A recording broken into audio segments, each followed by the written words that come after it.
Bonjour chez vous et bienvenue sur ma chaîne YouTube si c'est pour vous la première fois de tomber sur mes vidéos. Et surtout, meilleurs vœux pour la nouvelle année. C'est pour une raison que vous êtes encore en vie aujourd'hui. Dieu a un plan merveilleux pour vous. Dieu a besoin de vous. Le monde a besoin de votre présence, de votre sourire, de vos capacités, de vos connaissances, de votre argent. Peu importe ce que vous avez, le monde en a besoin. Alors utilisez-les. By the way, sorry for my English speakers followers.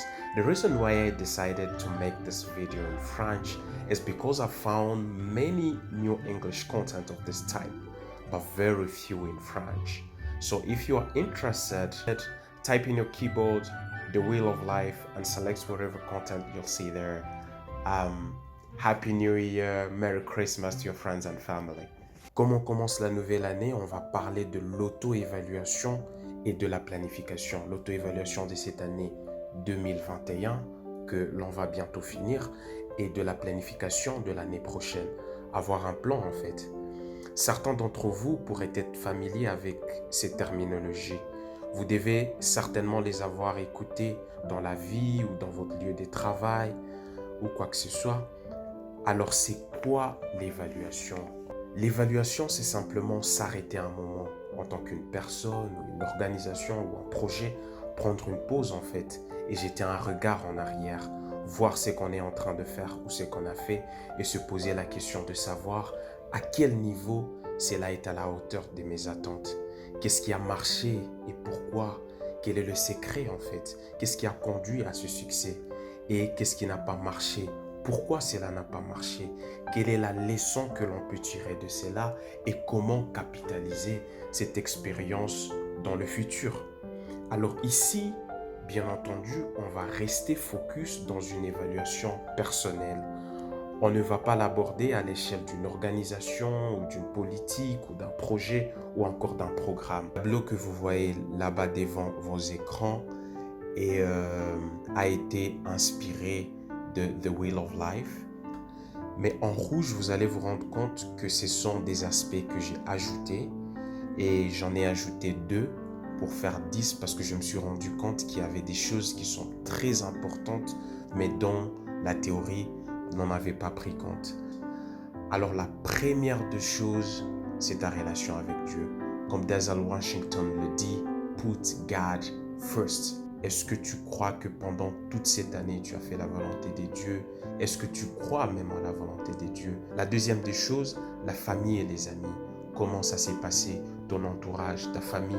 La troisième des choses, la santé. Alors ici, on peut faire allusion au sport ou à l'alimentation. Alors après ça, nous avons ta relation, bien sûr la relation amoureuse, tes finances. Alors ici, je vais être clair, on ne parle pas encore du travail. Ici, on parle au fait de tes actifs en termes monétaires. Ici, on pourrait faire allusion aux rémunérations, tes épargnes, tes investissements, ainsi de suite. 6, ton travail ou ton business. Les loisirs et les passe-temps. Et ici, on peut faire allusion au voyage et tout ce que vous voulez. Ton développement personnel. Alors ici, il s'agit de la matière grise. À quel niveau pendant cette année tu as investi en toi-même? Il y a aussi l'environnement. Comme vous le savez, l'environnement joue un rôle très important sur le bien-être.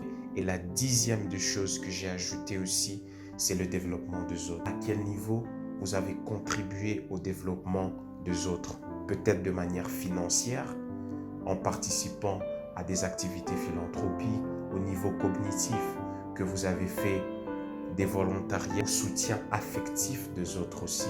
À quel niveau vous avez donné réconfort aux gens, à quel niveau vous avez redonné espoir aux gens et au niveau spirituel. La deuxième colonne, ce sont les scores. Alors ici, ça va de 1 à 9. 1, c'est mauvais et 9, c'est vraiment excellent. Alors pour chacune des dimensions de la vie, vous allez passer en revue toute l'année 2021 et pour chacune des 10 dimensions de la vie, vous allez mettre un score qui vous correspond.